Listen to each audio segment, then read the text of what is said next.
Window treatment, শান্ত ভাই, window treatment বলতে আপনারা কি বুঝাচ্ছেন? উইন্ডো ট্রিটমেন্টের যে বিষয়, আমরা অনেক সময় কার্টেন কেনার সময় একটা শপে গিয়ে ভিজিট করার পর কার্টেনটা কিন্তু আপনার পছন্দ হয়েছে, but in the meantime দেখা যায় ওই কার্টেনটা আপনার যে টোন আছে বা থিম আছে বাসায়, আচ্ছা। ওই উইন্ডোর সাথে যাচ্ছে না বা বাসায় আমি লাগালাম উইন্ডো, আমার মানে পর্দাটা ভালো লাগতেছে না।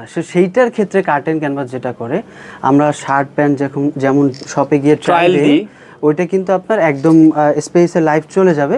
ট্রায়াল দিয়ে কার্টেনটা ওই থিমের সাথে যাচ্ছে কিনা, এই যে একটা ট্রিটমেন্ট, এই ট্রিটমেন্টটা এটা কি আপনারা কাস্টমারের বাসায় যেয়ে দেন? এটা আমরা কাস্টমারের বাসায় আমাদের সব চলে যায়। ওকে, চমৎকার। মানে আপনারা যদি এখান থেকে 5টা পর্দা পছন্দ করেন, 10টা পর্দা পছন্দ করেন, এই 10টা পর্দাই কাস্টমারের বাসায় চলে যাবে এবং ওই লাইভ ওইখানে হ্যাঙ্গিং হবে।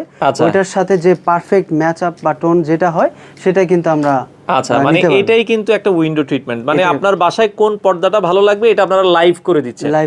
আচ্ছা, এটা কি শুধু ঢাকার ভেতরে না সারা বাংলাদেশ? এটা সারা বাংলাদেশে আমরা সার্ভিস। আচ্ছা, বাংলাদেশের যে কোনো প্রান্ত থেকে কিন্তু আপনারা উইন্ডো ট্রিটমেন্ট সার্ভিসটা কার্টেন ক্যানভাস থেকে নিতে পারেন।